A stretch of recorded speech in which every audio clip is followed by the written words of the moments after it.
Hello and welcome to the February 2023 episode of the Seagull.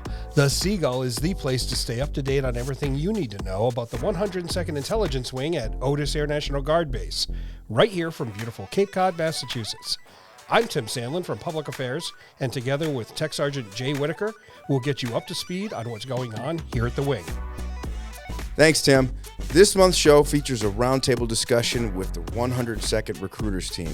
We will also hear a clip from our other podcast, Chevrons, where we speak to the Senior Enlisted Leader of the Massachusetts National Guard, Command Sergeant Major James Campbell. Later, we'll catch up with Master Sergeant Shelbey Rice, First Sergeant of the 101st Intelligence Squadron, and Ms. Kaitlyn Burke, the 102nd Intelligence Wing SARC, as they tell us about the newly formed Military Mother Support Group here at Otis. But first, in this month's command message, 102nd Intelligence Wing Commander Colonel Sean Riley looks back at the history of the wing and forward to the efforts to preserve and develop our static displays for future airmen of the wing.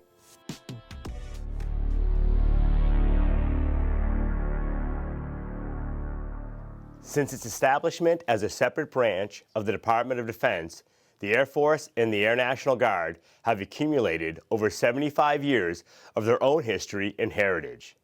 For this month's command message, I want to take a look back at the 102nd's history and our efforts to preserve and develop our static displays for the future members of the wing. The 102nd Fighter Group was federally recognized in 1946 at Logan Airport in Boston, and for the next 12 years flew several different aircraft, everything from the P-51 Mustang to the F-94 Starfire. In 1956, the commander of the 101st Fighter Interceptor Squadron, Lieutenant Colonel Joseph Mahoney, perished in an F-94 crash. In his memory, the 101st adopted the Shamrock as their symbol. When the 102nd Fighter Wing converted to the F-86H Sabre, the aircraft would have a shamrock adorned on its nose and tail. The wing was federally activated and deployed their F-86 Sabres to Fallsburg, France in 1961. Their mission was to provide close air support to NATO ground forces during the Berlin Wall crisis. The unit would serve with distinction and return home in August 1962 with the residents of Boston welcoming home their very own Flying Shamrocks. From 1964 to 1971, the wing flew the F-84F Thunderstreak, and it was during this time that the wing would move from Logan Airport down to Otis Air Force Base. The wing commander during this period was Brigadier General Charles W. Sweeney, who, as the pilot of the B-29 Superfortress boxcar, dropped a Fat Man nuclear bomb on Nagasaki, Japan at the end of World War II. The current plan to display this aircraft is by the new fitness facility and track after they are completed. In 1971, the wing would briefly fly the F-100 Super Sabre that had been used during the Vietnam War. This aircraft was affectionately known as the Hun, and this static is dedicated to Lieutenant Colonel Bob Foe, a longtime member of the wing who passed away this fall. When he retired, Foe had amassed a flying career of nearly 35 years and over 5,000 flight hours. Along the way, he became a senior pilot, an expert on more than 8 airframes, and held nearly every position available to a pilot, from flight instructor to commander of the historic 101st Fighter Interceptor Squadron. Even in retirement, Foe continued to contribute to the mission of an organization that meant so much to him.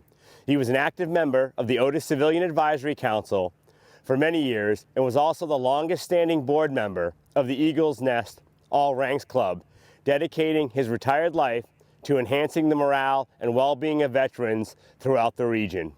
About a year after the Hun, the 102nd would convert to the Mach 2 capable F-106 Delta Dart and start a 24-hour, 365-day-a-year air defense alert commitment, a mission the wing would perform for over 36 years. Intercepts of Russian Tu-95 Bear bombers occurred on a regular basis. The Soviet aircraft coming out of Cuba were typically detected along the eastern seaboard when they entered the ADIZ, a buffer zone around our national airspace, which extends approximately 250 miles offshore. When the F-106 was retired from their inventory, they were converted to the QF-106 and used as target drones. So only the remaining aircraft are in museums or private collections. The 102nd is actively searching for a Delta Dart that we could acquire to restore and display. The wing was originally scheduled to convert to the F-16, but a last-minute change brought the Eagle to our ramp. For over 20 years, the wing would fly the F-15. They deployed to Panama in support of Operation Cornet Nighthawk, intercepting illegal shipments of drugs. In 1999, the 101st Fighter Squadron deployed to Incirlik Air Base in Turkey to enforce the no-fly zone over Iraq as part of Operation Northern Watch. And on September 11th, 2001, we were the first unit to respond to the attack on the World Trade Center. This Static is one of the aircraft that took off on that historic morning. The wing continued flying combat air patrols over the northeastern U.S. as part of Operation Noble Eagle. Our last combat air patrol was flown on 24 January 2008. Starting with an intelligence, surveillance, and reconnaissance group and an air operations group, the 102nd Fighter Wing was officially redesignated as the 102nd Intelligence Wing on 6 April 2008. The 102 ISR Group, aka GGS Massachusetts, supported its first MQ-1 combat sortie on December 1st, 2009. The wing's newest static display is this aircraft, tail number 983051. You can expect to see the Predator on display this spring in between the F-86 and the wing headquarters building. A special thank you to the 102nd Civil Engineering Squadron who got this static in place right before the holidays. This T-33 Shooting Star commemorates General Daniel Chappie James's time at Otis and his connection to Joint Base Cape Cod. In 1951, Chappie arrived at Otis Air Force Base and was assigned as a fighter pilot with the 58th Fighter Interceptor Squadron. While assigned to Otis, he was promoted to major and then to lieutenant colonel and assumed command of the 60th Fighter Interceptor Squadron.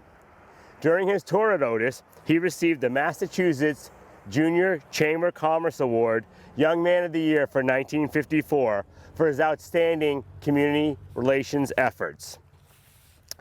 After Otis, now Colonel James would go on to become the vice commander of the 8th Tactical Fighter Wing, Ubon Air Base, Thailand, serving under Colonel Robin Olds. During the Vietnam War, he personally flew 78 combat sorties over North Vietnam. After the war, he served at Wheeler Air Force Base in Libya as Muammar Gaddafi was rising to power. He was nominated for promotion to Brigadier General in 1970 by President Richard Nixon and was assigned to the office of the Secretary of Defense. He quickly rose to the general officer ranks, and on September 1st, 1975, he was assigned as the commander of the North American Defense Command, Peterson Air Force Base, Colorado, and promoted to the rank of 4-star general, the first African American to attain that rank in U.S. military history. So I hope you enjoyed our trip back in time and learned something new about the rich history and heritage of both the Air Force and the Air National Guard. Thanks for what you do each and every day. Good morning, everybody. How we doing today? Doing well. How about yourself? I can't complain. I'm here. Let's introduce the panel. We have the recruiters here from the Massachusetts Air National Guard. Just want to talk to you guys for a minute and see, get a chance to know y'all and have our listeners get a chance to know who you are. We'll start off to my right, who we have here on the panel today. I'm Tech Sergeant Duff. I've been a part of the 102nd for about 14-ish years now. I was a 1-0 for about 12 years, and then I cross-trained into 1-4 X-Alpha. I'm originally from the South Coast area, so I grew up in Acushnet, New Bedford, and yeah, that's pretty much my background. There you go. Cool. I'm Tech Sergeant King. I'm originally from New York. I'm originally a 4Y, which is a dental assistant, and I came out here 3 years ago to be a recruiter. So it's been fun. Who's next? I think that would be me. So Tech Sergeant Sean Johnson. I've been with the 102nd Intelligence Wing since 2013. Spent the first 8 or so years of my career as an all-source intelligence analyst, or a 110X1, like similarly to Alex Duff here. Grew up in Mashpee, right here, right outside the Falmouth Gate on Cape Cod, which ironically that's the area that I cover now as a recruiter. And yeah, that's it about me. Tech Sergeant Tim Thorpe, originally from Rhode Island, coming up on my 10-year anniversary with the 102nd, formerly a 1D7. Yeah, I think I can pass it over to the boss man. Good morning. I'm Master Sergeant Kevin O'Brien. I've been in the military for 19 years, about 4 of it active duty, that I palace chased into the Guard to join civil engineering, and I've been in recruiting for about 11 years now as the flight chief for the last 2 years. There you go. Well, here's our panel for today. First of all, thank y'all for your time and just coming through today. If you could, how's recruiting going for 2023 so far? I know it's at the beginning of the year, but how are we? Are we off to a good start, or? I feel like we are. I feel like we better than last year, of course. Yes. So, I know absolutely. it's been challenging with everything from the pandemic and how has that affected recruiting now? I think as far as the pandemic goes, myself, Sergeant Duff, Sergeant Johnson, we kind of came towards the end of it, so we got a little taste of it. Sergeant King more or less lived in it. The pandemic had its struggles, but as far as what the outcome is we still see plenty of people who are interested in serving. And as far as the hurdles that come with that is more so on the qualification side. We had our little, big hiccup in 2022, beginning of 2022, with MSgt Genesis, and kind of getting our feet wet with that, and developing new systems and ways to work around it. But now I feel like we're all pretty immersed in it, have a good understanding of what they want from us, what they want from the applicants, and now we're able to kind of hit the ground running. Okay. Are there any new things that are being implemented right now? Like you just mentioned, some new systems or? Yeah, so I could take that one. So Sergeant Thorpe mentioned MSgt Genesis, which is a new government initiative program, whatever you want to call it, that allows the chief medical officer and the medical staff at the MEPS, so the Military Entrance Processing Station, to essentially pull civilian healthcare records from civilian applicants. So historically, when we all joined, if you had a light case of acne Or flat feet. and decided to withhold that information from your recruiter for whatever reason, as long as you continue to do that, nothing would have came of it. But nowadays, you can't do that anymore. So we demand, frankly, honesty from our applicants from the earliest point in the process, because it just helps us help them. Right. And what I really wanted to, I know a lot of y'all personally, and so I see the work that you guys put in, and I know this is there are struggles and challenges. I mean, in Massachusetts alone, there's 12 correct me if I'm wrong, 12 recruiters? I think 9. About 9? 9, 2 flight chiefs. 2? Yeah, we have 2 flight chiefs, 2 retention managers, our superintendent, and then on the eastern part of the state, for the 102nd, we have 5 recruiters, and for the western part of the state, they just hired their most recent recruiters. They have a total of 4. So 9 production recruiters out in the streets, going to schools and cafeterias and all that fun stuff, which is not that many in comparison to other branches. Right. Where they have, sometimes tenfold of the amount of recruiters that do the same job that our recruiters are doing. And how do y'all take care of yourselves in that regard? Do y'all have specific regions that you guys work, or? Yeah, so our zones are broken up by obviously the school. We mainly focus on the schools that we're going to cover, but that usually breaks down pretty close to county lines. So I have South Coast, which is mostly Plymouth County, New Bedford, Fall River, part of Taunton. Tim and I kind of share Taunton. But one of the ways you got to do a little bit more with less, right? So where Master Sergeant O'Brien was saying that some of the other branches have more recruiters, which also means that they have more availability to get into the schools, their relationships with school administrators and the students ends up being a little stronger. But I think what we do is we have to find a way to prioritize our time between being in the schools and doing the active recruiting side of it, as well as being able to do the administrative side of it. And I think our team does a pretty good job of that, and it's showing in our numbers this year. I'll carry on. I have a little bit of Boston and Essex County, yeah. Yeah, I cover, like I said in the intro, Cape Cod, where I grew up. I cover the islands, Nantucket and Martha's Vineyard, and the lion's share of the South Shore. I think we hand off somewhere in the Brockton area. And then I cover pretty much that whole Rhode Island line, so Swansea to is it Tingsboro? I got more north recently. Is that how you? Is that? Yeah, That's good enough. Yeah, good enough. Yeah. So I think we should count how many times he says Rhode Island today. Okay. do it. It'll be a fun coffee sipping game Okay, there for we go. listeners. So yeah, but yeah, so pretty much 495 straight up. So I got to ask, what's it like? You guys are obviously going into high schools and colleges, talking to applicants and everything. What's it like going up there and just talking in front of people like that? That's the good part of the job. That's the part of the job that I kind of expected going into it. That would be more of my time. Right. But that's easy. You're meeting people. They don't know much about the Guard. So their questions are usually pretty easy to answer. And once you get to know somebody a little bit, you can help them figure out how the National Guard could help them get to their goals, right? And that's the part of the job that I enjoy. So, What are most applicants looking for nowadays? Is there a large trend? Is it more people want to travel? People want to for college? What trends are we seeing? I wouldn't say that there's one overwhelming umbrella Okay. thing that they're looking for, and that again is to speak on Sergeant Duff's point is, we're very fortunate that we have such a great product that we're able to kind of touch, anybody's individual goals. So whether it is travel, whether it is school, whether it's, I want to just security for my family, whether it's financially, medically, the Air National Guard touches all of those different facets. So we're very fortunate as far as the product that we have. It's more so the next steps of, all right, we have such a good product, now we have to develop that trust. And when you come to the unit, one of the things that I tell applicants who maybe don't have that resource at home is you're going to see people with a lot of the same name tags here.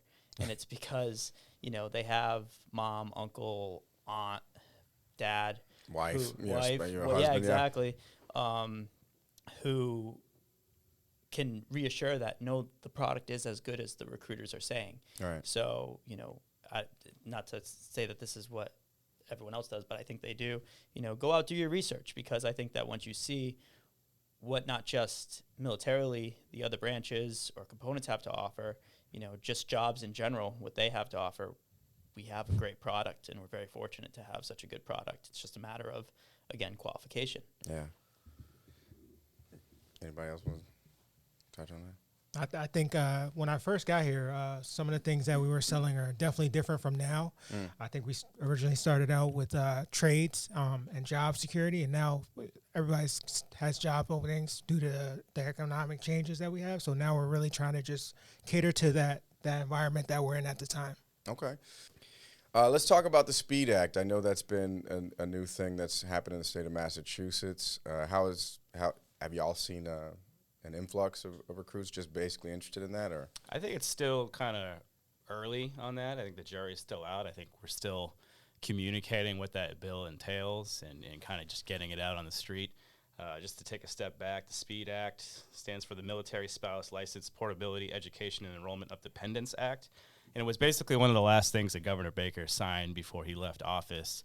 There's a lot of good stuff in there, but the main point that I think for us as recruiters we kind of bring onto the street is the ability for Massachusetts Air National Guardsmen to transfer their state tuition and fee waiver to an eligible dependent. So what's an eligible dependent? That's a spouse. That's your child, whether it's by birth or you adopted that child. As long as they're enrolled in DEERS as your dependent, you can transfer that benefit to them. I think the brass of it is 6 years of service under your belt. So that's your first contract for most Air National Guardsmen, and then 6 years of retainability. So from that point of view, it kind of mirrors the post 9/11 GI Bill. But yeah, it's been a super selling point, particularly for prior service applicants. I don't know if anybody else has anything to add, but Yeah, for mostly prior service. So are we getting a lot of folks from prior service or lately? That's our bread and butter, pretty much, yeah. yeah, I'd say it's safe to say if we didn't have prior service, we wouldn't come anywhere close to our goal. Like Okay. it's that big of a deal. I agree with that. So I hear a lot from active duty folks looking to transition to the Guard, and generally the tiebreaker now is, well, we have this benefit that other states don't have. Right. So, we gain probably more enlistments that are coming from the New England area opposed to the state that they may be actually moving back to. So for us, again, we're incredibly fortunate to have the benefits that we have, and as long as that information's getting out there, our jobs are significantly easier with that information being shared. So anytime I talk to somebody coming from active duty, that's one of the first things I highlight now because it is such an incredible benefit. There you go. Thank you. Anybody else? All right, so I gotta ask. I know it's an easy question, but why did you want to become a recruiter? I'll start, I guess. So I wanted to become a recruiter because from where I started in life to where I'm at now, I pretty much owe most of that to being a member of the Air National Guard, and moreover, the 102nd, because specifically my intelligence skills allowed me to get civilian jobs on the outside or get experiences that kind of shaped me into who I am. And I think trying to give that back to people who don't know much about the National Guard, and moreover the Air National Guard. Everybody kind of knows the Army exists, but the Air doesn't have as big of, I guess, a following or understanding in the general public. So that was kind of a big reason for me, help people get to their goals and let them know that you can start from, the lowest economic rung, and this can take you to at least middle to upper middle class as long as you say yes often and do the things you're supposed to do. There you go. Yeah, I'll piggyback on that and say that's the same thing. I had the unique opportunity of being on the other side of the equation as a veteran counselor. So for me, I just wanted to experience something else. I know that a lot of times veterans get out and they have a lot of gripes and complaints. So I wanted to, be on the front end, hopefully, to give people the opportunity as times change to be in the military. And hopefully they get the right service following their time in. And obviously, if you navigate it right, you can come from nothing to something, which is huge and where I come from. So I definitely appreciate what the military has given to me, and I definitely want to offer that to other people. Yeah, I think you'll hear a similar note from pretty much all of us. Yeah. I'll kind of just continue that theme and just say that I became a recruiter because I wanted to help basically realize the potential in people that don't even realize they had something burning within inside of them, just and try to extract that and use it to their benefit, and frankly ours. That's one of the reasons why I did it. It's probably the best part of the job is where you meet some kid in a cafeteria and you see that individual go through the process, enlist, go to basic training, come back, and they're starting to make a positive impact here at the 102nd, and then you're starting to see doors open to them on the outside that they had no chance of even getting to if it wasn't for that little interaction that you had with them. That's really cool. That's really cool to hear. It's great to be fourth and parrot most of what everyone else said. But no, as far as when it comes to the idea of helping people and, again, achieve their goals, like it is. It's just it's a very fulfilling thing as far as in your career. There are plenty of days where you have to deliver bad news, but it just makes the good news that much better. I coach outside of this, so it kind of falls in the same realm of that. Is you're coaching someone to hopefully achieve a goal that they want to achieve, and now I get to do that within my career. And when I was going through the recruiting process, I was fortunate enough to go down to basic training with 4 other guys, and I just always remember a day where, they shelled out all the paperwork, and I watched 46 of my flights scramble, and an MTI scream at him saying, your recruiter should have done this with you, blah, blah, blah. And all of us Otis guys were all squared away. So that's good. I knew I was going into, a good culture who really cared about people and wanted to make sure that they were going into a good situation. Flight chief. Yeah, so I've been doing this My a long recruiter. time. I've recruited a lot of people, and for great reasons. I know for me joining, something I kind of stumbled into. I was at a friend of mine's house, and the recruiter was there, and everything sounded so wonderful. And I was an active duty recruiter. You don't really know what you're getting into. But the reason I got into it is because my life is infinitely phenomenal based on my decision that day Yeah. of joining. I don't know where my life would be if I had not joined. So being in the position of the recruiter, you know, we help guide people in, you know, the direction. Sometimes they know exactly what they want to do, sometimes they don't, and to see people come in a position where you're meeting them at a Dunkin' Donuts for the first time and they have no idea what they want to do, and a few years later they're, you know, an officer, or they get the great job they wanted, they graduated college and they would never have had a pathway of doing that. So for me, like Sergeant Thorpe was saying, it is incredibly frustrating sometimes, but the rewards of doing this job and helping somebody and making their life better in an impactful way, there's no greater feeling than seeing people do well. And that's, you know, why I'm in this job and why I continue to stay in recruiting and will likely finish the rest of my career in this position. Well, I'm grateful for you. You brought me over. I mean, I was the prior service calling from the Utah Air National Guard, and I was calling on behalf of my wife, you know, because she was thinking about joining. I was a disgruntled NCO on the phone, and I was like, let me talk to the recruiter. And I actually spoke with you, and you were like, so what's going on with you? And here I am. So, you know, I'm always grateful for you. So that I had to share that. Are the recruiters looking for more recruiters? How are you? Are y'all hiring? What's going on, Flight Chief?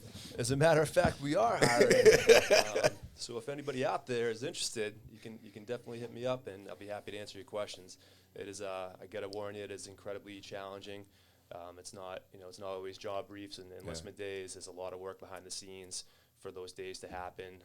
But no, we're looking sooner than later to have somebody else join the team in the near future. Not always high fives in the cafeteria right now. No. Is it in one word? And I don't care who goes first, but in what would be, if you're talking to somebody that wants to be a recruiter? What, in one word, what trait would they need most? Adaptability. Okay. I think, well, I have a tendency when I start a new position to kind of highlight, in my mind, I highlight all the positives of a job, right? So the expectation of what recruiting is going in is, Tim jokes about it, but it's because I say it all the time. I thought it was going to be me in a cafeteria at a high school, just high-fiving kids, signing them up, like, yeah, you're right, we're good to go. Here's a water bottle. There's so much more, there's so much more admin that goes on in the background that I didn't realize the recruiters had a hand in, right? So you're like partially medical expert, you're partially legal expert. You got to learn how to cross your T's and dot your I's from a paperwork perspective, which is a lot, to make sure that obviously the applicant eventually becomes an enlistee. They got to get paid properly. You got to make sure everything was input correctly. You're checking the regs to make sure their rank is correct. All of that stuff is extremely important to the applicant and eventually the enlistee. And if you screw that up, like, that's a big deal. It's not just a low impact job where you don't have a real effect on their future. If someone comes as an airman basic, or they don't get a bonus because I screwed up paperwork, that's a big deal. So, adaptability. Okay. I guess I'll keep it simple. I'll say communication. I think overall we have to do a lot of communicating with a lot of people, and any given moment you have to be prepared to, you know, do some public speaking, I would say. So you have to be able to be ready at any time to speak about what the military has to offer, the benefits. And, you know, we work together a lot too, so we're a team, so we need to be able to communicate with each other, be able to help each other with different aspects of the recruiting, and that's pretty much it. Yeah, I'd say, you know, I agree wholeheartedly with what they're saying. Thick skin is probably what I would say. There's the path from, you know, Timmy in a cafeteria to Timmy enlisting is a path that's littered with roadblocks and minefields. I used Timmy because that was you remember when we were at recruiting school, Sergeant Duff, where Sergeant Beck was our recruiter, and he used to use Timmy for all his examples. Oh, okay. So now I've kind of just brought that with me to the field. But yeah, it's not easy, and there's just constant roadblocks in the way, and trying to navigate those and not get your feelings hurt. That's a challenging part of the job, particularly in your first year in recruiting, and then you start to, you know, be able to roll with the punches. There's a really good scene from Jerry Maguire that Sergeant Duff and I like to talk about, where Jerry and Cuba Gooding Jr.'s character, right, where he's trying to like get the passion out of him. I'm paraphrasing, but he basically says, this is an up and down, pride-swallowing siege that I will never fully tell you about. And I don't mean that to scare anybody away or anything like that, but it's just thick skin. You just have to have the ability to roll with the punches, and as long as you have the ability to do that, the fruit that comes at the end of the, at the end of the path it makes it all worth it. I'll say humble. As far as everything that we do, it's everyone at this table has to have some form of confidence, as far as when you're selling the product or when you're getting up and speaking with someone. So, there's plenty of extroverts at this table, but when you're dealing with somebody's, life and their goals, you really have to, have that empathy. You have to be humble. You have to, when they're not getting you their paperwork on time or they're not returning your text messages, you have to take the deep breath and more or less say, like, this guy is just trying to do something better for his life, and I'm just the catalyst trying to get him there.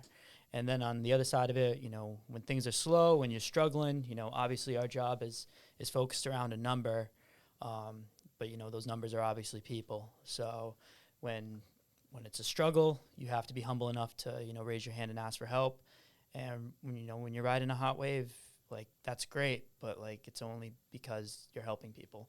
So you got to kind of stay humble through the maze of it all. But as long as you're doing that and you're putting the applicant and what their desires and their goals are first, that kind of more or less is the gasoline that drives you, or the electricity, whatever world we're living in now, I guess. So I would say passionate. I feel as if as a recruiter, I've always treated my applicants the way I would have been like to have been recruited, and in turn, I think all the recruiters do the same thing. They really care for their applicants. Some are much easier to work with than others, but at the end of the day, you're in a position where you're helping somebody benefit in their life, and by. Are you right, Dennis? Struggling. Okay. Shot. It's okay. But you do have to be passionate for this position. If you're thinking you're just going to come in, it's a job your job just to get paid well. We do get paid well. Don't get me wrong, but it's not what you should be doing in that position as a recruiter. Yeah. You definitely should be passionate and want to work hard for your applicants, and in turn, if you did a great job, they're then telling a friend or family member, and that's how our numbers grow. Is the work that the recruiters put in, taking care of their applicants, and then the word spreads, and we all benefit from that. Okay. All right. Well, no, I appreciate you. I appreciate all of your answers, because I didn't expect that many. I figured there would be like, oh, he took that one. No, y'all actually came up with a lot of different ones that I didn't expect. Favorite region to work? I am curious. I gotta know. Like, are there any particular regions in the great state of Massachusetts? Tim, you're not allowed to say Rhode Island. Yeah, or Rhode Island. This is a disclaimer. Tim does not recruit in Rhode Island. But man, it's great getting them from Rhode Island. We'll count that as 3. I can't choose a region over another. That would make other regions upset. I'd say wherever there's like an army base. Yeah. I mean, I'm just curious. Sean, where's your favorite place on Cape? I mean, I think Duff can appreciate this answer too. It's cool because I get to recruit in the area that I went to school and where I grew up, and I have a wife that works in the education system, so I have a lot of cross-pollinating from this job from when I was, frankly, a student, at Mashpee High School. So I think from that perspective, it's pretty cool. And this community is very familiar with Otis Air Force Base or Otis Air National Guard Base. A lot of them, ironically, still think the F-15s are parked on the runway, but it's my job to, coach them up and let them know that it's not. So for me personally, I'd say, being able to do this job in the area that I call home and grew up is pretty neat. I'm just curious. Yeah, I was just curious. Yeah. But anything else before we get out of here? No, I don't. Like, from a zone perspective, I kind of want to give a chance to call out, like, there are certain administrators and there are certain schools that allow more access to their students in a more pointed way. And like we were saying earlier with how we have to maximize our time, and I think every recruiter is trying to find their niche within their zones. One thing that I'm trying to do is get access to students with some of our unit members on a especially with Voc schools, on a basis where if you're in electrical or if you're in a CE type job, we can bring CE unit members over. And I think Sergeant Johnson's done the inverse, which is another goal of mine. I don't know if any of the other recruiters are on this yet, but bringing students from a school within a field and bringing them directly to the fields that they might be able to do on the base. So taking, Sean, if you want to talk about it for a minute, but essentially what I'm trying to get at is the zone isn't as important as the people in that zone. I had one school administrator that was at one of my schools, and that school didn't allow me much access, but she remembered me. She went to another high school, and she reached out to me direct, and that school allows me access, which is where I'm saying, like, the administrators and the faculty of those schools is far more important than the school itself, because their openness to us can change over time. Absolutely. So just building relationships, essentially. Right. Yeah. So, no. I don't know if Sean wanted to kind of go talk about his recent trip. Thanks for the plug. So we're actually kind of still in the laboratory experimentation phase of what we're trying to do here, but last week we were fortunate enough to bring about, what'd you say, Sergeant Brian, 25, 30 students from Upper Cape Tech Regional High School over there in Bourne, literally a stone's throw away from the gate here. Right. That's awesome. And they were from the IT shop, so the information technology shop, which obviously is kind of our bread and butter here at the Intelligence Wing. And I think to kind of go back to full circle here, we started talking about COVID and some of the struggles with that. Like, we weren't able to bring students from anywhere, frankly, to the base, and vice versa. We didn't have access to that. So having the opportunity to do that and kind of showcase the skills of the the men and women here at the 102nd was really cool. And I think it was eye-opening, frankly, for a lot of the students there. And, we'll see if, some of them decide to start the process. But I think more and more exposure is only a good thing in our line of work. I know. Are there any specific career fields that are currently hot items? I would say it's almost based on the recruiter, because we all come from such different career fields. So when we're out there selling, we're more or less, the thing that is so easy for us to sell is our own experience. So, Sergeant Duff and Sergeant Johnson have a lot of intel enlistments. Yeah. I have a lot on the cyber side. Sergeant King has a lot of medical, I did fill up dental in 2 spots. Yes, well, no, but as far as even, those types of trends. So, it's something that we, at least, again, I don't want to speak for anyone else. I try to do a good job of not just selling cyber now, as far as I use it as more or less a back pocket thing. Like, if someone kind of doesn't seem like they're getting the information that they want as enough to push them forward, then, I reach in my back pocket and I sell a more specific experience. But again, the thing that we do that I think is, better than what 90% of other recruiters do is our process. We get them qualified. We bring them back to our office.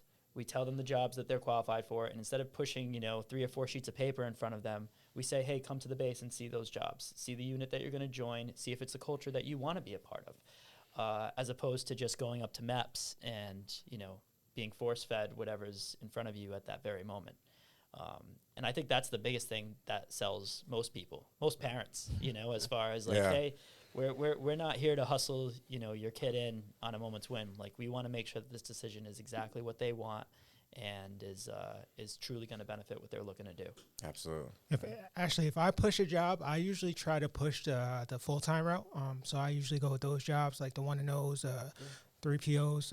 Just, if you're looking to make a career at this, and really you should go to college. But if you are choosing not to, you should definitely look at the trades that are going to benefit you long-term as far as financially and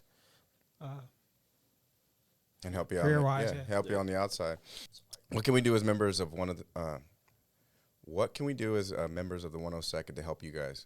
What do y'all need most? How can we help y'all? I just want to say thank you for having us. This is probably going to be one of the big things that we've done over the past couple of years. We haven't done anything like this, so this is just great, and we appreciate you for your time and effort. Okay. I'll say the same, but I will say unit referrals is a big deal, because we have people returning from tech school that have a knowledge of active duty counterparts that are going to be eventually either ETSing entirely or going to the reserves or the guards. And so I'm actually trying this in my personal life a little. Well, as a recruiter, I went to 1 and 4 Alpha school about 2 years ago. So all of my counterparts that were either in my JCAT class or in my San Angelo class would be hitting the Palace Chase window. So I started reaching out to them, and I have 3 that seem pretty promising as potentially coming back and being a part of the 102nd. So in that same vein, anybody who thinks of unit referrals as only looking at friends and family, I think they're missing a big market of active duty counterparts that don't know anything about the National Guard. And I think a lot of members know this when they talk to people from the active duty and they bring up Air National Guard being full-time, being AGR, what the tuition and fees benefit now. Those types of things are lost on active duty members, and that gives us an opportunity. And I don't know how many people realize this, but the in-service recruiters typically push reserves over guards. So if we aren't actively pursuing that market, then we're going to miss out on them likely, unless they know about us already. Is there a reason that, and if you don't know, you don't know, but is there a reason that reserves gets pushed over guard? Yes, there is. So there is many, many more reserve ISRs than there are Air National Guard ISRs, which are in-service recruiters. Yeah. Reason being, funding has always been an issue, but typically when an ISR from the Air National Guard leaves a location, another ISR picks it up for 6 to 8 to 10 months while they're hiring another recruiter. So oftentimes, if we look at our listing of in-service recruiters, some of them are covering, sometimes 4, 5, 6 bases at a time. Oh, wow. So they're not co-located at that active duty base where the reservist recruiters are. So they have an office there, and it's an easy enlistment for them. I see. So they put more time and attention to trying to get people from active duty when our in-service recruiters are doing the best they can. So sometimes as a recruiter, we'll hear from somebody from active duty, and then we'll get them in touch in the inverse to the in-service recruiter, and all work together to get them home or to a unit they want to be a part of. Right on. Well, I did not know that. So thank you. Of course. Well, I know y'all got plenty of recruiting to do. I know some of y'all got to drive out to your favorite regions today, and maybe some Dunkins to get. Maybe Sergeant Thorpe, I know you got to go to Rhode Island eventually. At some point today. At some point. If I want to sleep. So, but again, thank you so much just for joining the podcast and then just sharing some thoughts about recruiting today. And I hope y'all have a wonderful Air Force Day. Y'all take care. Thanks for having us. Yeah, thanks. Appreciate it. All right.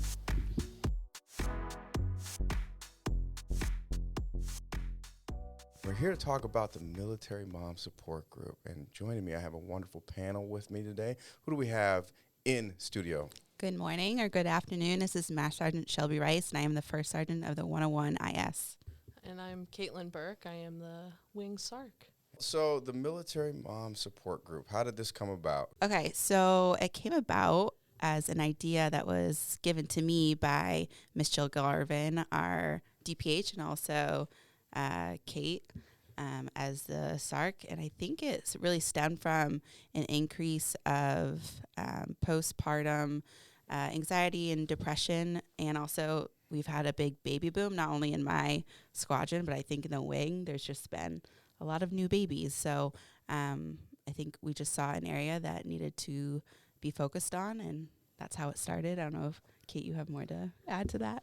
Yeah, that was kind of the idea. I mean, and then, I have a 2-year-old, and there were, some struggles that I've faced with her in the past that it would have been nice to have this kind of support group back when I was in the military, and we didn't have that. So it's nice to see this change being made. What are some of the new changes that are being implemented?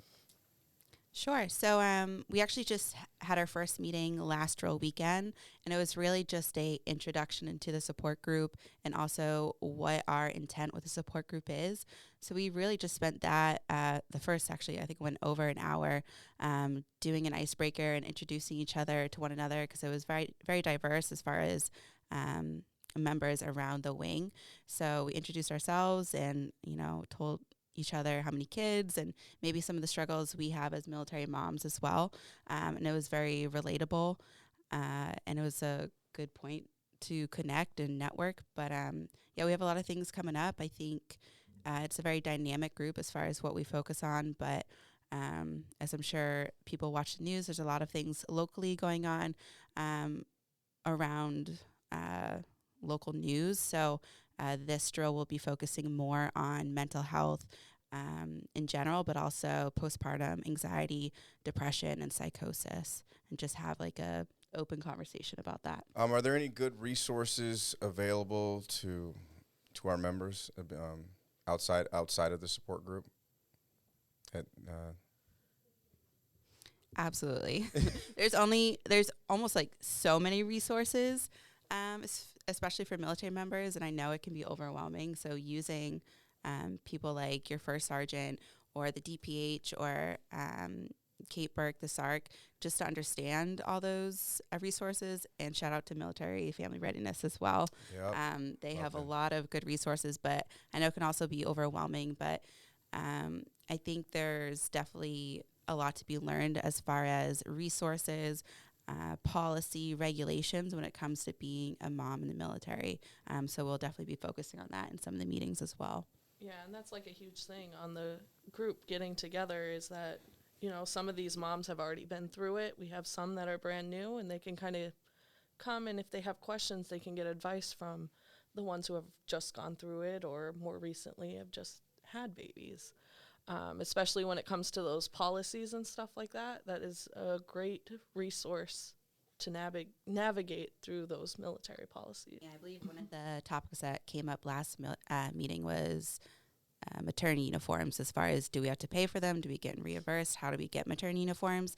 And Colonel Mullis was actually able to send out a wing-wide email to clarify that everybody in the wing, if they become pregnant, they're able to get 2 free maternity uniforms. So that was just a big, I don't know. That's a game changer. Yeah, it helps a lot because back in the day when I had my first kid, I had to pay for my maternity uniform. So I think it's come a long way as far as resources and supporting parents, but also moms has definitely come a long way. So it's exciting. How often do y'all meet? Right now, we're just meeting on Saturdays of each drill weekend, so once a month. Yeah, as long as it's needed, we'll keep on doing it every month. We also have a Facebook group that people are able to communicate with, and I also share resources or upcoming events and meetings for moms specifically. So if we don't see each other between a month, it's also a good group to join just to talk about things, whether it's asking for recommendations for pediatricians or maybe if your child has special needs and you're looking for some resources that way. It's just a good Facebook group to kind of throw those questions at all military moms. Right. No, and I think it's just great to have a network of mothers and people that just really can help out with with anything that, because being a parent, let's be real, we're all parents sitting here, and I know it's incredibly hard, and then we have deployments or exercises, so childcare, there's so many things that, and myriads of circumstances that can be, where you just need help. So I kudos to y'all just for even putting this together.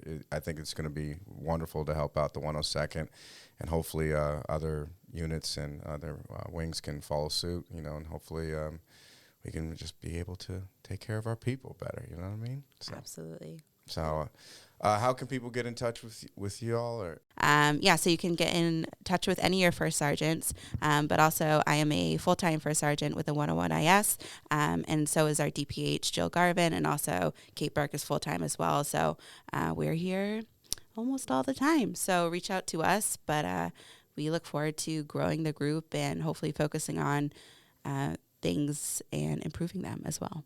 All right. Well, thank y'all for stopping by. I do appreciate it, and y'all have a wonderful day. Thank you. Thanks.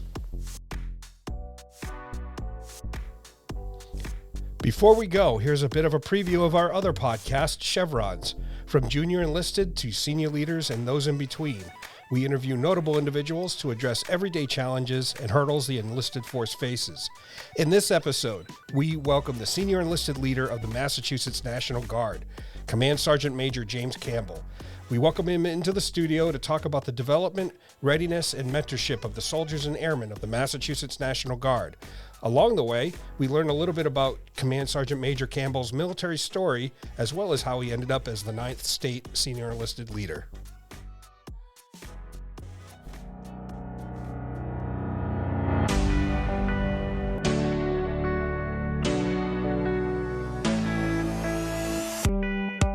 What are some of the things that you're coming into your office with? Now, you've been in place about 6 months. It's given you time to kind of like look at the landscape. Where are your priorities? Where are your focus areas gravitating to now? It's a great question. It's not the first time somebody's asked me my priorities. As a senior enlisted leader, my boss's priorities are my priorities, right? And that's how every senior enlisted leader should look at it. So when I look at, my priorities, I look at the adjutant general. So his priorities are field winning teams, invest in our people, build enduring relationships, and encourage innovation. Those are his priorities. So, when I look at it, so what do I want to focus on is like, how can I help him get after those priorities, and how can I help the National Guard, the Massachusetts National Guard, achieve those objectives that the adjutant general wants to.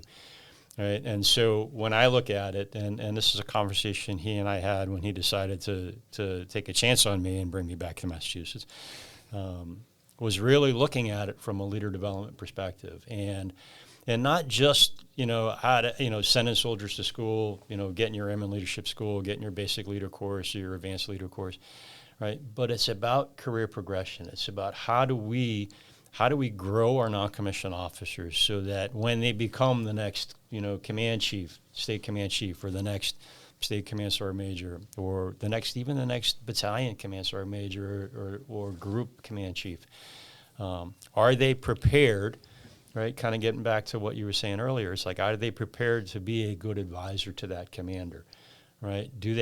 Are they able to connect, that commander's vision and that commander's intent, right? Translate it for their soldiers and airmen so that the soldier and airman down at the grassroots, at the basic level, understands why they're doing a task or why they're doing a mission, and what's the bigger picture. Looking at it from a National Guard perspective, and I'm not ashamed to admit it, right? 40 years in the National Guard, and Chief Sullivan, you and I have talked about this a couple of times since I've been back here in the state.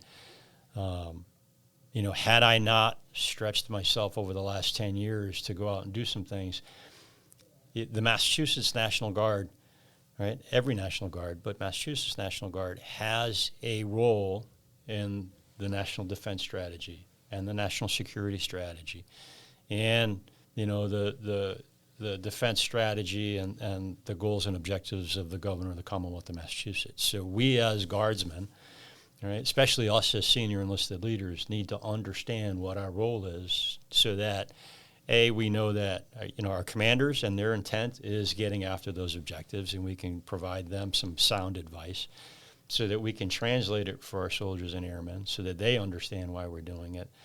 And it gives them that so what, because the Department of Defense, the Army today, right? The Army, the Air Force today is not the Army or the Air Force that you and I enlisted in.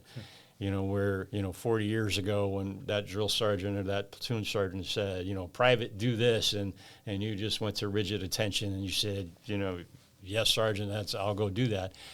Soldiers and airmen today want to understand why, and it's okay, right? There's nothing wrong with giving that soldier airman the why. Why are we doing this? Right? How does it fit into the bigger picture? And it kind of goes back to the conversation we had earlier today with the wing commander, that when our soldiers and airmen see the fruits of their labor, when they see the results of what they've done and how it impacts things in the state, in the Commonwealth, in the nation, right? It kind of gives them that sense of satisfaction, and it brings them back to work tomorrow, right, to continue to serve.